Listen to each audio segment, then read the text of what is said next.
2026ನೇ ವರ್ಷವು ಮಿಥುನ ರಾಶಿಯವರಿಗೆ ಬಹಳ ವಿಶೇಷವಾದ ಮತ್ತು ಪರಿವರ್ತನಾತ್ಮಕ ವರ್ಷವಾಗಿದೆ. ಈ ವರ್ಷ ನಿಮ್ಮ ಮೇಲೆ ಜನ್ಮಶನಿಯ ಪ್ರಭಾವ ಮತ್ತು ಗುರುವಿನ ಸ್ಥಾನಪಲ್ಲಟಗಳು ಹೆಚ್ಚಿನ ಪರಿಣಾಮ ಬೀರಲಿವೆ. ನಿಮ್ಮ ಕೋರಿಕೆಯಂತೆ 100 ಸಾಲುಗಳ ಸಾರಾಂಶವನ್ನು ವಿವಿಧ ಭಾಗಗಳಲ್ಲಿ ವಿವರವಾಗಿ ಕೆಳಗೆ ನೀಡಲಾಗಿದೆ. ವೃತ್ತಿ ಮತ್ತು ಉದ್ಯೋಗದ ಆದಿ ಮಿಥುನ ರಾಶಿಯವರಿಗೆ 2026ರ ಆರಂಭವು ವೃತ್ತಿ ಜೀವನದಲ್ಲಿ ಸಕಾರಾತ್ಮಕವಾಗಿ ಇರಲಿದೆ.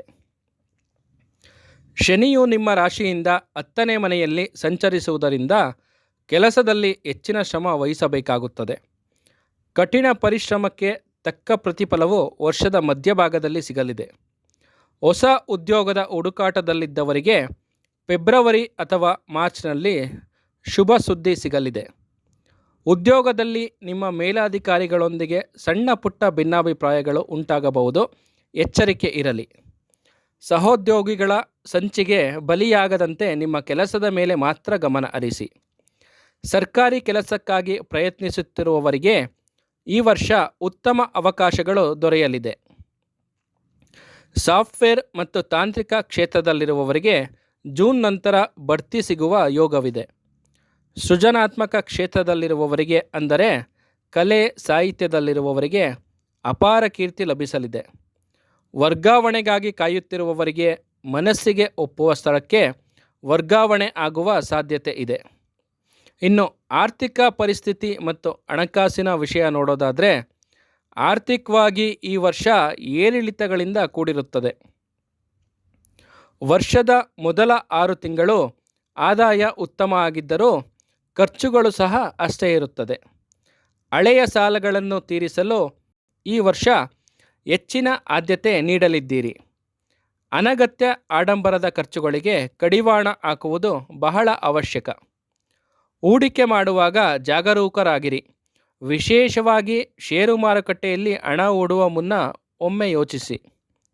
ಭೂಮಿ ಅಥವಾ ಸ್ಥಿರ ಆಸ್ತಿಯಲ್ಲಿ ಹೂಡಿಕೆ ಮಾಡಲು ಜೂನ್ ನಂತರದ ಸಮಯ ಪ್ರಶಸ್ತವಾಗಿದೆ. ವ್ಯಾಪಾರದಲ್ಲಿ ಹೊಸ ಪಾಲುದಾರಿಕೆಯಿಂದ ಲಾಭ ಆಗುವ ಸಂಭವ ಇದೆ. ಹಣಕಾಸಿನ ವ್ಯವಹಾರದಲ್ಲಿ ಯಾರನ್ನು ಕುರುಡಾಗಿ ನಂಬಬೇಡಿ. ವಿದೇಶಿ ವ್ಯವಹಾರಗಳಿಂದ ಅನಿರೀಕ್ಷಿತ ಧನಲಾಭ ಉಂಟಾಗುವ ಸಾಧ್ಯತೆ ಇದೆ.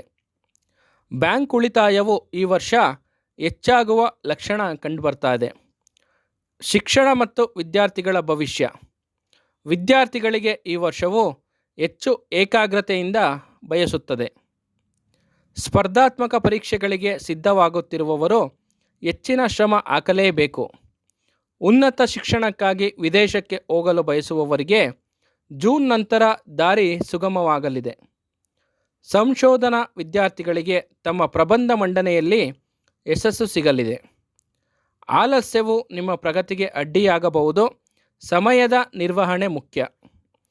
ತಾಂತ್ರಿಕ ಶಿಕ್ಷಣ ಪಡೆಯುತ್ತಿರುವವರಿಗೆ ಕ್ಯಾಂಪಸ್ ಸಂದರ್ಶನದಲ್ಲಿ ಕೆಲಸ ಸಿಗುವ ಯೋಗವಿದೆ. ಕ್ರೀಡೆ ಮತ್ತು ಪಠ್ಯೇತರ ಚಟುವಟಿಕೆಗಳಲ್ಲಿ ರಾಜ್ಯ ಅಥವಾ ರಾಷ್ಟ್ರಮಟ್ಟದ ಸಾಧನೆ ಮಾಡಲಿದ್ದೀರಿ. ಶಿಕ್ಷಕರ ಮತ್ತು ಗುರುಗಳ ಮಾರ್ಗದರ್ಶನವು ನಿಮಗೆ ಶಕ್ತಿಯಾಗಲಿದೆ. ಪರೀಕ್ಷೆಯ ಸಮಯದಲ್ಲಿ ಆರೋಗ್ಯದ ಕಡೆಗೆ ಹೆಚ್ಚಿನ ಗಮನ ಹರಿಸುವುದು ಉತ್ತಮ. ವಿದ್ಯಾರ್ಥಿಗಳು ಈ ವರ್ಷ ಶಾರ್ಟ್ಕಟ್ ಹುಡುಕದೆ ಪರಿಶ್ರಮಕ್ಕೆ ಒತ್ತು ನೀಡಬೇಕು. ಕುಟುಂಬ ಮತ್ತು ಸಾಮಾಜಿಕ ಜೀವನ. ಕುಟುಂಬದಲ್ಲಿ ಶಾಂತಿ ನೆಲೆಸಲಿದ್ದು ಶುಭ ಸಮಾರಂಭಗಳು ನಡೆಯಲಿವೆ.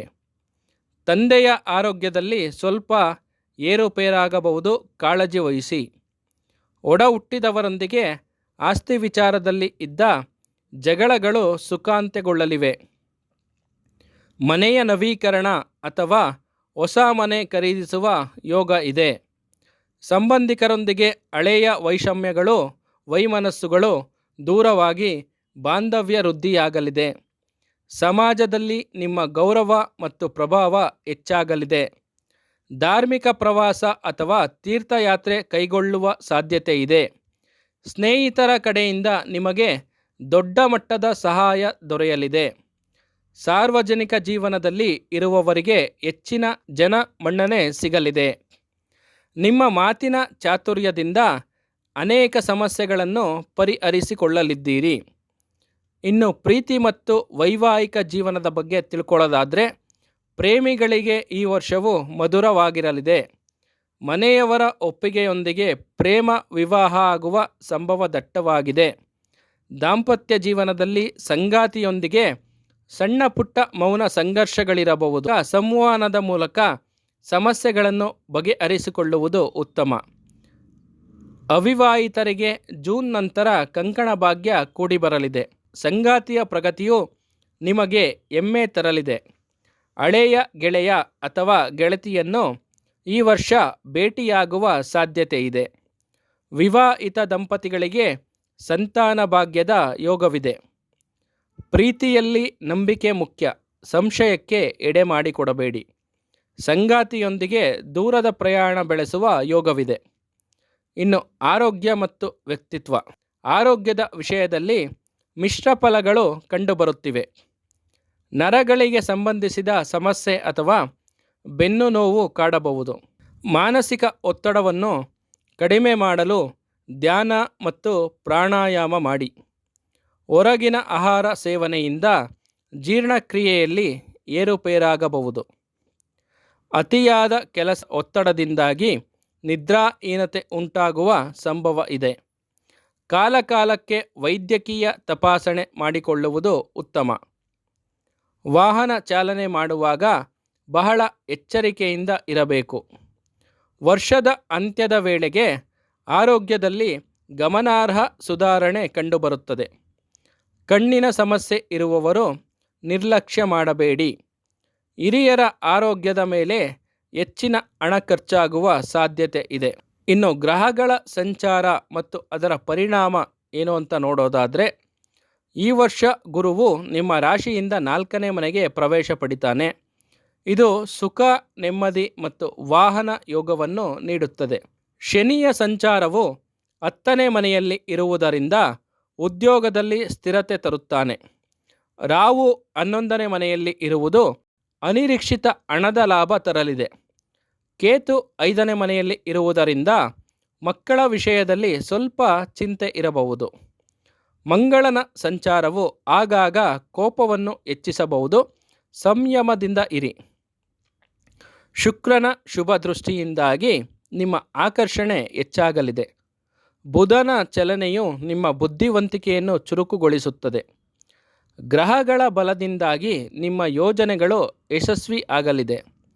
ಸಾಡೆ ಸಾತಿಯ ಆರಂಭಿಕ ಲಕ್ಷಣಗಳು ಇರುವುದರಿಂದ ಸೋಮಾರಿತನವನ್ನು ಬಿಡಬೇಕು.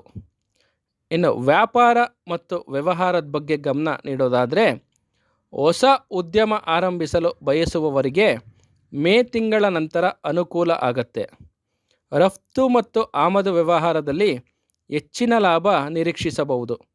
ಕಬ್ಬಿಣ, ತೈಲ ಮತ್ತು ಯಂತ್ರೋಪಕರಣಗಳ ವ್ಯವಹಾರದಲ್ಲಿ ಪ್ರಗತಿ ಇದೆ. ಶತ್ರುಗಳು ನಿಮ್ಮ ವ್ಯವಹಾರಕ್ಕೆ ಅಡ್ಡಿಪಡಿಸಲು ಪ್ರಯತ್ನಿಸಬಹುದು. ಎಚ್ಚರವಾಗಿರಿ. ಹೂಡಿಕೆದಾರರನ್ನು ಸೆಳೆಯಲು ನಿಮ್ಮ ಸಂವಹನ ಕಲೆ ನೆರವಾಗಲಿದೆ. ಸಣ್ಣ ಉದ್ಯಮಿಗಳಿಗೆ ಸರ್ಕಾರದ ಯೋಜನೆಗಳಿಂದ ಲಾಭ ಸಿಗಲಿದೆ. ಹಣಕಾಸಿನ ಪಾರದರ್ಶಕತೆ ಕಾಯ್ದುಕೊಳ್ಳುವುದು ಕಾನೂನು ಇಕ್ಕಟ್ಟುಗಳಿಂದ ರಕ್ಷಿಸುತ್ತದೆ. ನಿಮ್ಮ ಉತ್ಪನ್ನಗಳಿಗೆ ಹೊಸ ಮಾರುಕಟ್ಟೆ ಸಿಗಲಿದೆ. ಪಾಲುದಾರರೊಂದಿಗೆ ಹೊಂದಾಣಿಕೆಯಿಂದ ನಡೆಯುವುದು ಲಾಭದಾಯಕ. ವ್ಯಾಪಾರದಲ್ಲಿ ಆಧುನಿಕ ತಂತ್ರಜ್ಞಾನ ಬಳಕೆಯಿಂದ ಆದಾಯ ಹೆಚ್ಚಲಿದೆ. ದೈವಿಕ ಚಿಂತನೆ ಮತ್ತು ಆತ್ಮವಿಶ್ವಾಸ ಹೇಗಿರುತ್ತೆ ಅಂತ ನೋಡೋದಾದರೆ, ಈ ವರ್ಷ ನಿಮ್ಮ ಆಧ್ಯಾತ್ಮಿಕ ಆಸಕ್ತಿ ಹೆಚ್ಚಾಗುತ್ತೆ. ಪವಿತ್ರ ಕ್ಷೇತ್ರಗಳಿಗೆ ಭೇಟಿ ನೀಡುವುದರಿಂದ ಮನಸ್ಸಿಗೆ ನೆಮ್ಮದಿ ಸಿಗುತ್ತೆ.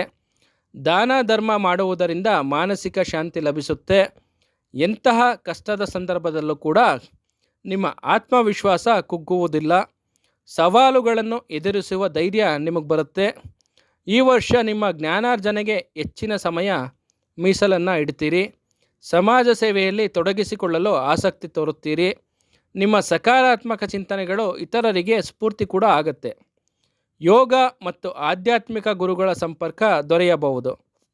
ಭವಿಷ್ಯದ ಯೋಜನೆಗಳ ಬಗ್ಗೆ ಸ್ಪಷ್ಟವಾದ ದೃಷ್ಟಿಕೋನ ಹೊಂದಿರುತ್ತೀರಿ. ಇನ್ನು ಮುನ್ನೆಚ್ಚರಿಕೆ ಮತ್ತು ನಮ್ಮ ಸಲಹೆ ಏನಪ್ಪ ಅಂತ ಹೇಳಿದ್ರೆ, ಯಾರಿಗೂ ಕೂಡ ಸಾಲ ನೀಡುವ ಮುನ್ನ 100 ಬಾರಿ ಯೋಚಿಸಿ. ಕಾನೂನು ಬಾಹಿರ ಚಟುವಟಿಕೆಗಳಿಂದ ದೂರ ಇರಿ. ಸೋಮಾರಿತನವನ್ನು ನಿಮ್ಮ ಜೀವನದಿಂದ ಹದ್ದುಬಸ್ತಿನಲ್ಲಿಡಿ. ಪ್ರತಿಯೊಂದು ಕೆಲಸವನ್ನು ಕೂಡ ಸಮಯಕ್ಕೆ ಸರಿಯಾಗಿ ಪೂರೈಸಿ.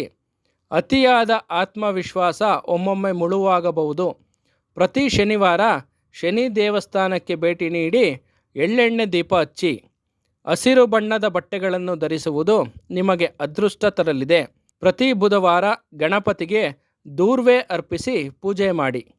ವಿಷ್ಣು ಸಹಸ್ರನಾಮ ಪಠಿಸುವುದು ನಿಮ್ಮ ಸಂಕಷ್ಟಗಳನ್ನು ದೂರ ಮಾಡುತ್ತದೆ.